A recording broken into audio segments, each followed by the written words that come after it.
Life has a way of surprising us in the most unexpected moments. Sometimes, the most profound changes happen on the most ordinary days. This is the story of William Thomas, a man who had lost everything, and how a chance encounter with Vin Diesel would change not just his life, but touch the hearts of millions around the world. It was a crisp autumn morning in Los Angeles. The sun had barely begun to peek through the city's towering buildings, casting long shadows across the empty streets. William Thomas sat on the corner of Sunset Boulevard, his weathered cardboard sign resting against his legs. He'd been homeless for 3 years now, ever since the recession claimed his small construction business and everything he'd worked for his entire life. The morning crowd rushed past him like they always did.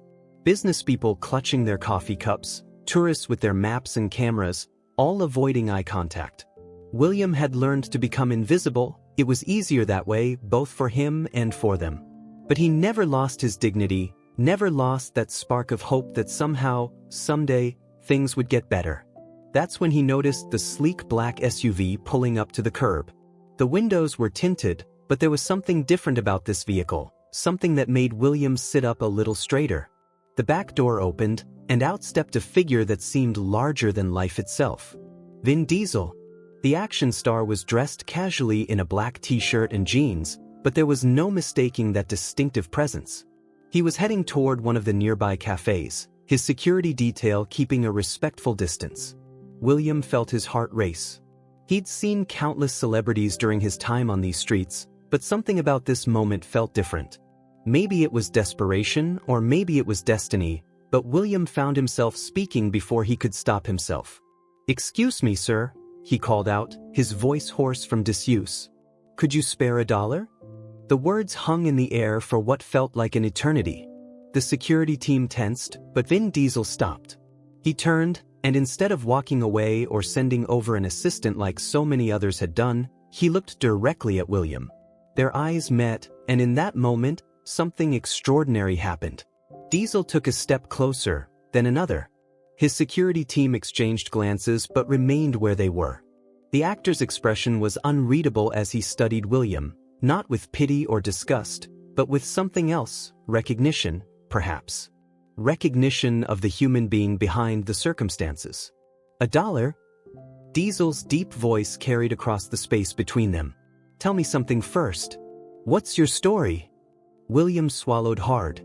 In all his years on the street, no one had ever asked him that question, not really. Not like they actually wanted to know the answer. But there was something in Diesel's eyes that made William want to share the truth. "I used to own a construction company," William began, his voice growing stronger with each word. "Had 15 employees. We were doing good work, building homes for families. Then the recession hit.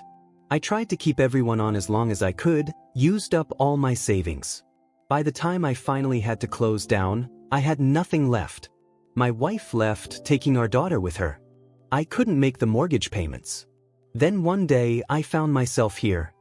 Diesel listened intently, never breaking eye contact. The morning crowd continued to flow around them, but it felt like they were in their own bubble, separated from the chaos of the city. "You know what I see when I look at you?" Diesel asked, his voice lower now, meant only for William's ears. "I see a man who put others first. Who tried to do the right thing, even when it cost him everything." William felt something he hadn't felt in years, seen. Truly seen. Not as a problem to be solved or an unfortunate statistic, but as a human being with a story, with value. What happened next would be shared millions of times across social media, written about in newspapers, and discussed on talk shows. But in that moment, it wasn't about publicity or viral videos. It was about two human beings connecting on the most basic level. Vin Diesel reached into his pocket, but he didn't pull out $1. Instead, he took out his phone and made a call. "Yeah, it's me," he said into the device. "Remember that position we were talking about for the new production office? I think I found someone." Turning back to William, Diesel extended his hand. "I believe in second chances," he said. "More than that, I believe in recognizing good people who've been dealt a bad hand. What do you say we change that story of yours?" William stared at the offered hand, his vision blurring with tears he couldn't hold back.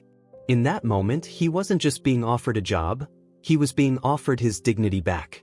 His chance to rebuild, to become the man he used to be, the father his daughter could be proud of again. As William reached up to take Diesel's hand, a passerby captured the moment on their phone.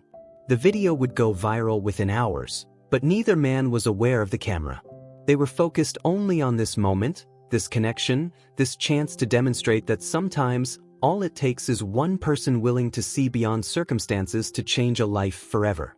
That day marked the beginning of a new chapter in William Thomas's life.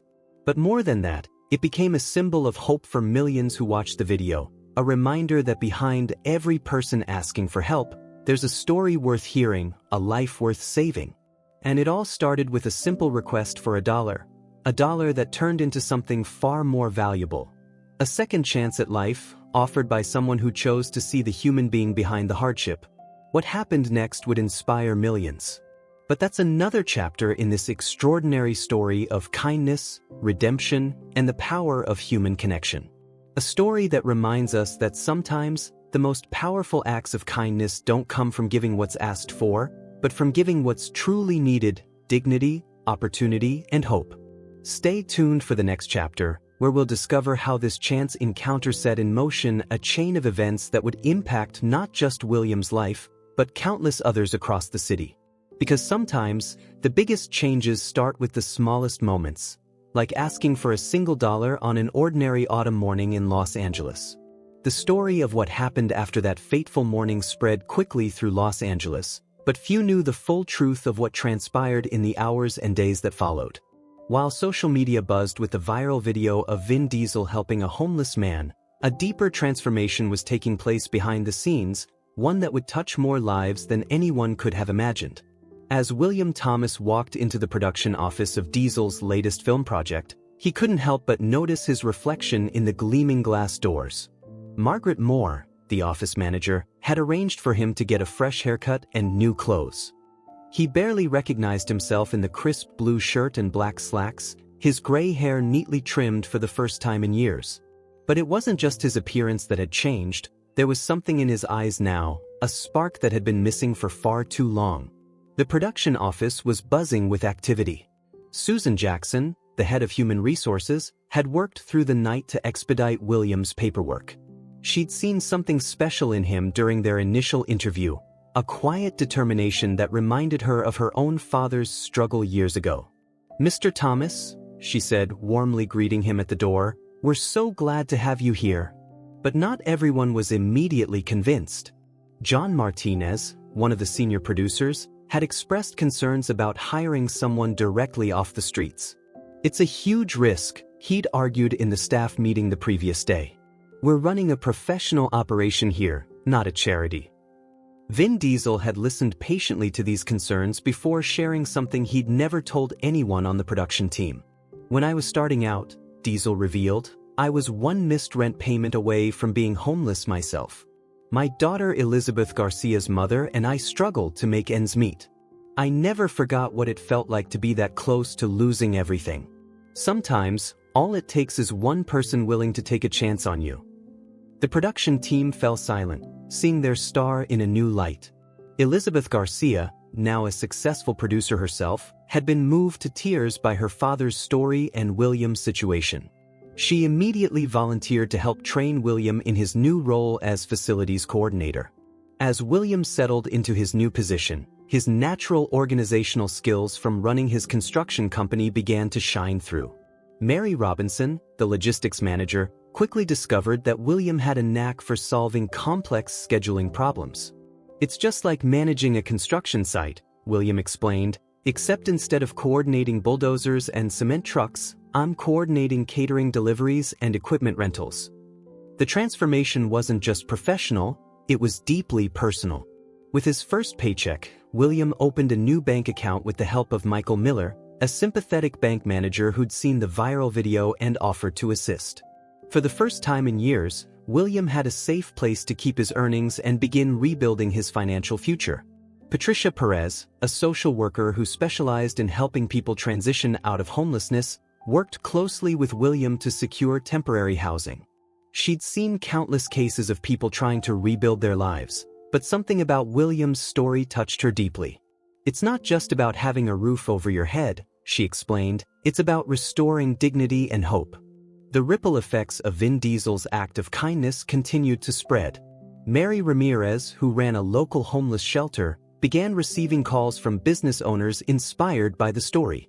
They want to know how they can help, how they can create similar opportunities in their own companies, she shared. One video changed the conversation about homelessness in our city. Linda Hernandez, William's former employee from his construction company days, saw the viral video and immediately reached out. She had never known what happened to her old boss after the company closed. "You gave us 3 months extra pay when you could have just let us go," she reminded him, tears in her eyes. "You deserve this second chance more than anyone." The story caught the attention of Karen Williams, a local news reporter, who saw something beyond the typical feel-good viral moment.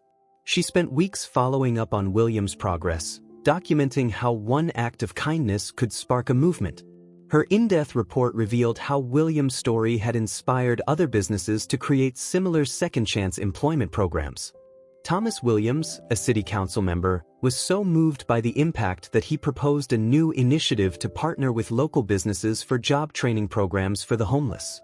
"What Mr. Diesel and William Thomas showed us is that sometimes all people need is an opportunity to prove their worth," he stated during a council meeting.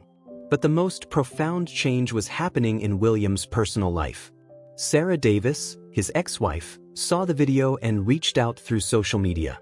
Their daughter, now 14, had never stopped asking about her father.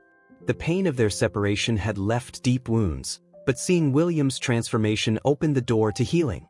Their first reunion was arranged by Richard Sanchez, a family counselor who offered his services pro bono after hearing their story. In his office, William held his daughter for the first time in 3 years. "I'm sorry," he whispered, holding her tight. "I'm going to make you proud, I promise." His daughter's response was simple but powerful. "I never stopped being proud of you, Dad." David Smith, one of William's new colleagues in the production office, observed the change in him day by day. "It's like watching someone come back to life," he noted. William doesn't just do his job, he inspires everyone around him to be better. The production office itself was transformed by William's presence. Betty Anderson, who had worked there for 20 years, noticed how he took time to thank every member of the cleaning staff by name, how he always made sure the coffee station was stocked for the early morning crew, how he seemed to anticipate problems before they arose. "He treats everyone like family," she observed, "because he knows what it's like to lose one." Mark Sanchez, the security guard who had initially been wary of having a former homeless person on staff, became one of William's strongest advocates. "He's the first one here in the morning and the last to leave," Mark reported. "His work ethic is incredible." Vin Diesel himself kept a careful eye on William's progress, but always from a distance. He didn't want his continued involvement to overshadow William's own achievements. But one morning he arrived early to find William teaching Sarah Wilson, a young production assistant, how to properly maintain the complex scheduling system he developed. "The key," William was saying, "is to remember that behind every entry in this system, there's a person counting on us to get it right. Just like in construction, one weak foundation affects the whole building." Diesel stood in the doorway, unnoticed, watching this man who had asked him for $1 now giving priceless wisdom to others. It reinforced what he had known in his gut that morning on Sunset Boulevard. Sometimes the greatest gifts we can give are the opportunities we create for others to give back themselves. Charles Rodriguez, the studio head, had been skeptical of the entire situation at first. But after seeing the positive changes in the production office atmosphere and the efficiency of operations under Williams' coordination, he began recommending the Second Chance hiring program to other studio departments. The true measure of Williams' impact, however, wasn't in the professional sphere alone. Karen Miller, who ran a local food bank where William had once been a client, shared how he now volunteered there every weekend, helping others who were still struggling on the streets. "He doesn't just give them food," she said, "he gives them hope. He shows them that change is possible." As the weeks turned into months, William's story continued to inspire others. Linda Wilson, a business owner who had seen the viral video, created a program to hire homeless veterans in her company. Joseph Robinson, another former homeless individual, found employment through one of the new initiatives William's story had inspired. The production office became a model for other businesses in the area. Daniel Taylor, a corporate consultant, began using it as a case study in his presentations on workplace culture and social responsibility. "What we've learned from this experience," he would say, "is that giving someone a chance isn't just charity, it's good business." Mark White, a local filmmaker, approached William about documenting his story for a feature-length documentary. But William was hesitant about being in the spotlight. "This isn't just my story," he insisted. "It's about all of us, about what's possible when we see each other as human beings first." As Chapter 2 of this remarkable story draws to a close, we see how a simple act of kindness transformed not just one life, but an entire community. The viral video had captured a moment, but the real story was in the countless invisible acts of kindness and transformation that followed. In the next chapter, we'll explore how William's experience began to change the conversation about homelessness in America, and how one man's journey from asking for $1 to helping others rebuild their lives would inspire a movement that no one, not even Vin Diesel, could have predicted that autumn morning on Sunset Boulevard. 3 months after that fateful morning on Sunset Boulevard, the impact of Vin Diesel's act of kindness had grown far beyond what anyone could have imagined. The story had transcended the usual viral news cycle to become something more meaningful, a catalyst for real change in how society viewed and treated its most vulnerable members. Matthew Robinson, a prominent social researcher, published a groundbreaking study on the Diesel effect, as it had come to be known. His research showed how a single act of high-profile kindness could trigger a cascade of positive changes throughout a community. The statistics were remarkable. In the Los Angeles area alone, employment programs for homeless individuals had increased by 300% since the video went viral. Mary Lewis, director of the city's Homeless Services Department, had never seen anything like it. "We've been advocating for these programs for years," she explained. But something about seeing Vin Diesel and William Thomas's story made people realize that homelessness isn't just a statistic, it's individual human beings with potential, skills, and dreams. Matthew Garcia was one of those individuals. A veteran who had been living on the streets for 5 years, he found himself hired by John Jones's construction company through one of the new employment initiatives. "When I saw William's story," Matthew shared, "it was like seeing my own possibility for a second chance." Betty Smith, who had initially been skeptical of hiring homeless individuals at her retail business, had become one of the program's strongest advocates. After hiring Mark Martinez, a former accountant who had lost everything in a medical bankruptcy, she saw firsthand how valuable these overlooked workers could be. "Mark's financial expertise has actually saved our company money," she reported. "We would have missed out on this talent if we'd kept judging people by their circumstances rather than their capabilities." Sandra Thomas watched all of this with particular interest. As a documentary filmmaker, she recognized that something unprecedented was happening. With Patricia Harris's help in production, she began documenting the ripple effects of William and Vin Diesel's encounter. Her cameras captured Sandra Williams, a formerly homeless woman, moving into her first apartment after getting a job through one of the new programs. Robert Harris, a business consultant who had long advocated for corporate social responsibility, found himself in unprecedented demand. Companies that never would have considered hiring homeless individuals are now asking how to set up their own programs, he reported. They've seen how it worked for others, and they want to be part of the solution. The movement gained further momentum when John Lewis, a state senator, proposed legislation to provide tax incentives for businesses that implemented second-chance hiring programs. Matthew Harris, an economist, provided compelling data showing how these programs could actually strengthen the economy while reducing the cost of social services. Lisa Garcia, who ran a job training center, saw applications increase tenfold. "People who had given up hope are coming forward again," she explained. "They see William's story and think, if he could do it, maybe I can too."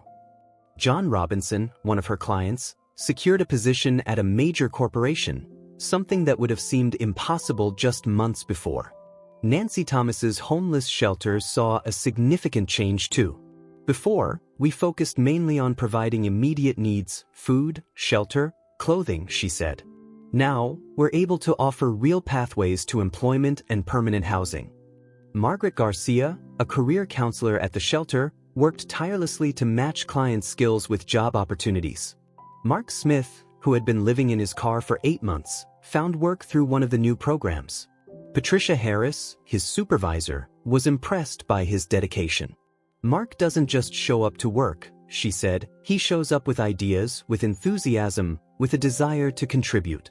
The story reached Anthony Jones, a tech entrepreneur, who saw an opportunity to make a difference. Working with Christopher Anderson, his chief developer, they created an app connecting homeless individuals with job opportunities and support services. Sarah Garcia helped test the app at various shelters, refining it based on real user needs. Robert Miller witnessed the transformation firsthand. As William Hernandez's former colleague, he had watched his friend lose everything in the recession. Now, seeing William not just recover but help others do the same, Robert was inspired to start a mentoring program at his own company. Daniel Clark's architectural firm began specifically recruiting homeless individuals with construction experience, recognizing the valuable skills many possessed.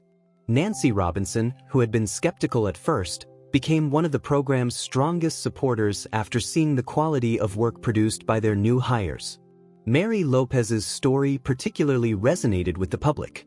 A former teacher who had become homeless after a series of personal setbacks, she found new purpose working in Linda Miller's literacy program for at-risk youth. Sometimes, Mary observed, those who have lost the most have the most to give. Richard Lewis saw the potential for systemic change. As a policy advisor, he worked with Linda Gonzalez to develop comprehensive support systems for individuals transitioning out of homelessness. Nancy White's research showed that these programs had a success rate far higher than traditional approaches. Karen Lewis understood why. As a psychologist working with the program, she saw how treating people with dignity and offering real opportunities created lasting change. Margaret Miller, who coordinated several of the new initiatives, noted that the retention rate for these employees was actually higher than traditional hires. Mark Clark's manufacturing company became another success story. After hiring Daniel Harris through the program, they discovered his engineering background and promoted him to operations manager. John Perez, the company's HR director, began actively recruiting from homeless shelters, recognizing the untapped potential there.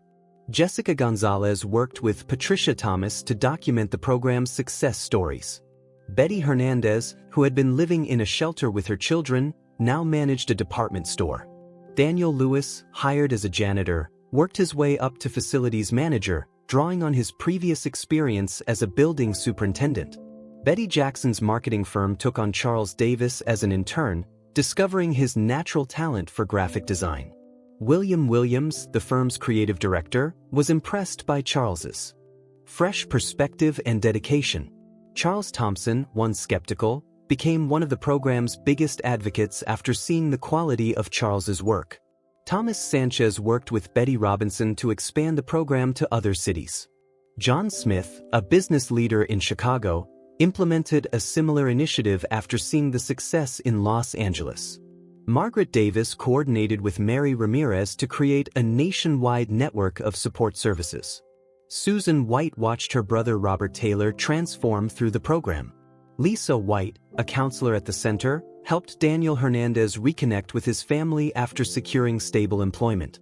Anthony Anderson's construction company hired Matthew Ramirez, discovering his excellent carpentry skills. Margaret Lopez's data analysis showed the program's economic impact. John Lopez's financial firm began offering free financial literacy classes to program participants. Anthony Sanchez worked with Mary Anderson to create a mentoring system for new hires.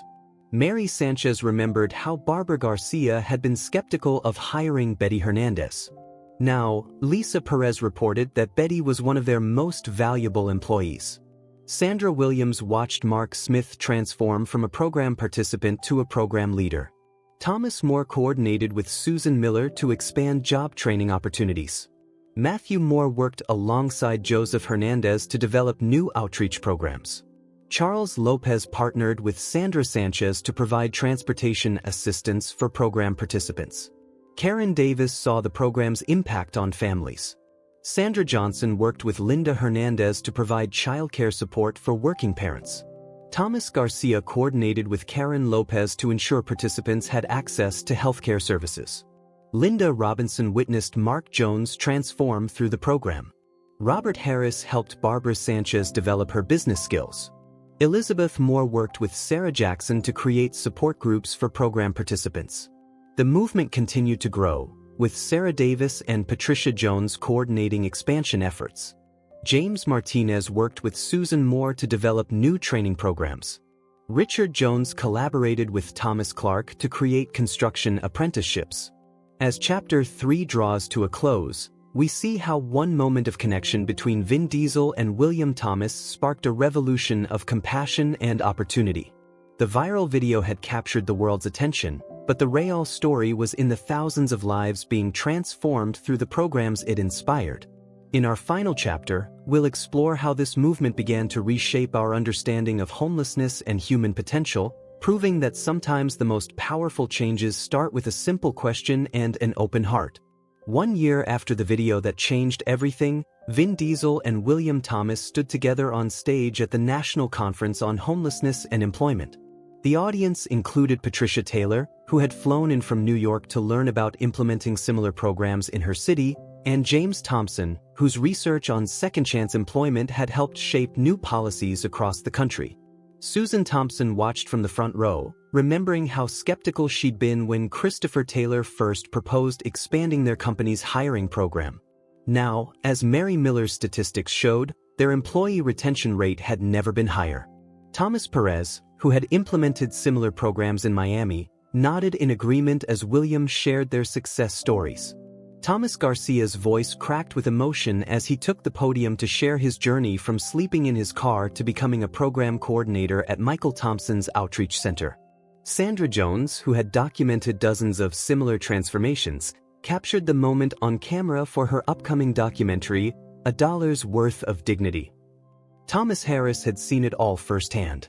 As David Williams' assistant in the original production office, he had witnessed Williams' transformation from day one. Now, Charles Thomas worked alongside Karen Thompson to expand the program to rural communities, while Elizabeth Martinez coordinated with Robert Smith to provide transportation solutions for participants. William Sanchez, once homeless himself, now ran orientation sessions for new program participants. Elizabeth White shared how Lisa Miller's mentoring had helped her regain her confidence and professional skills. Karen Sanchez remembered the day Joseph Hernandez walked into their office, desperate for a chance. Now he managed their entire logistics department. Matthew Lopez's research showed something remarkable. Companies participating in the program reported higher morale, increased productivity, and better customer satisfaction.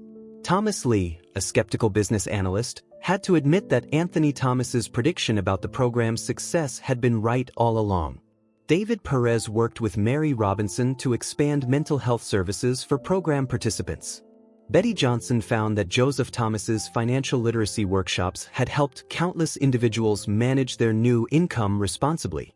Sandra Lee collaborated with Margaret Martin to create support systems for families in transition. Margaret Smith watched as Joseph Rodriguez transformed their warehouse operations. Sandra Smith's efficiency protocols, developed from her experience living on the streets, were now being implemented across multiple facilities. Joseph Moore worked with Jennifer Clark to ensure that every participant had access to necessary resources. William White remembered how Christopher Brown had questioned the program's viability. Now, David Gonzalez's success metrics proved that Margaret Hernandez's faith in the initiative had been well placed. Robert Wilson coordinated with Mary Thompson to expand job training opportunities. Margaret Thomas saw Michael Lewis transform from a program skeptic to its biggest advocate. David Lewis worked tirelessly with Nancy Ramirez to create new pathways for advancement. Margaret Lopez and Robert Lopez developed comprehensive support systems for participants' families. Barbara Rodriguez watched Nancy Anderson revolutionize their hiring practices. Thomas Sanchez's data showed that Sandra Rodriguez's intuition about the program's potential had been correct. Barbara Garcia worked with Barbara Harris to ensure that every participant had a fair chance at success. Betty Thomas remembered how Betty Anderson had initially resisted Joseph Robinson's suggestions for program expansion. Now, Charles Sanchez worked alongside Richard Miller to implement those very ideas. David Lopez and Margaret Robinson collaborated to create new training modules. Barbara Robinson watched as Christopher Lee transformed their corporate culture. Sandra Lewis worked with Betty Moore to develop peer support networks. Sarah Jones coordinated with Sarah Perez to expand childcare services for working parents. Michael Thompson's research showed that John Thompson's predictions about the program's economic impact had been conservative. Michael Thomas worked with Mark Thomas to document the ripple effects throughout the community. John Thompson helped Elizabeth Ramirez develop new outreach strategies. Robert Garcia remembered how Charles Miller had questioned James Perez's ambitious goals. Now, Karen Gonzalez worked with Patricia Gonzalez to exceed those targets. Karen Smith coordinated with Betty Anderson to provide essential support services. Joseph Perez watched as John Brown implemented the program in his manufacturing facility. Margaret Sanchez worked with Jennifer Williams to create specialized training programs. William Gonzalez coordinated with Jennifer Lee to expand mental health support services. Jennifer Thompson saw Elizabeth Clark transform their corporate policies. Christopher Lee worked with William Clark to develop new hiring protocols. Robert Rodriguez coordinated with Joseph Martinez to create advancement opportunities. Joseph Thompson watched Nancy Rodriguez revolutionize their approach to employee support. Charles Clark worked with Jessica Lopez to implement new training methods. Sarah Rodriguez coordinated with Margaret Taylor to expand the program's reach. John Gonzalez remembered how William Anderson had doubted Betty Ramirez's vision for the program. Now, Christopher Martin worked alongside David Lopez to make that vision a reality. Lisa Perez coordinated with Nancy Lee to provide comprehensive support services. William Sanchez saw how Sandra Hernandez transformed their workplace culture. Daniel Anderson worked with Richard Rodriguez to implement new success metrics. Thomas Johnson coordinated with Betty Lopez to expand family support services. Sarah Lopez watched Sandra Martinez revolutionize their approach to employee development. Barbara Miller worked with Thomas Ramirez to create new opportunities for advancement. Mary Ramirez coordinated with John Jones to expand transportation assistance. Sandra Taylor remembered how Robert Thompson had questioned Jennifer Sanchez's program proposals. Now, Joseph Martin worked alongside Richard Sanchez to implement those very initiatives. Sandra Miller coordinated with Matthew Wilson to provide comprehensive support.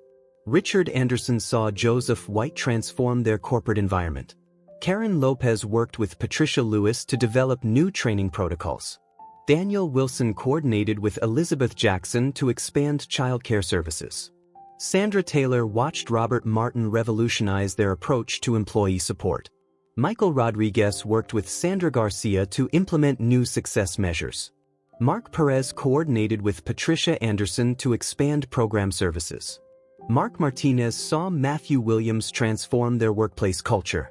Karen Rodriguez worked with Charles Lopez to develop new support systems. Joseph Brown coordinated with Karen Smith to expand mental health services. Christopher Jackson watched Nancy Brown revolutionize their approach to employee development. Christopher Gonzalez worked with Joseph Smith to implement new training protocols. Charles Sanchez coordinated with Matthew Lee to expand program resources. Sarah Williams saw Michael Martinez transform their corporate policies.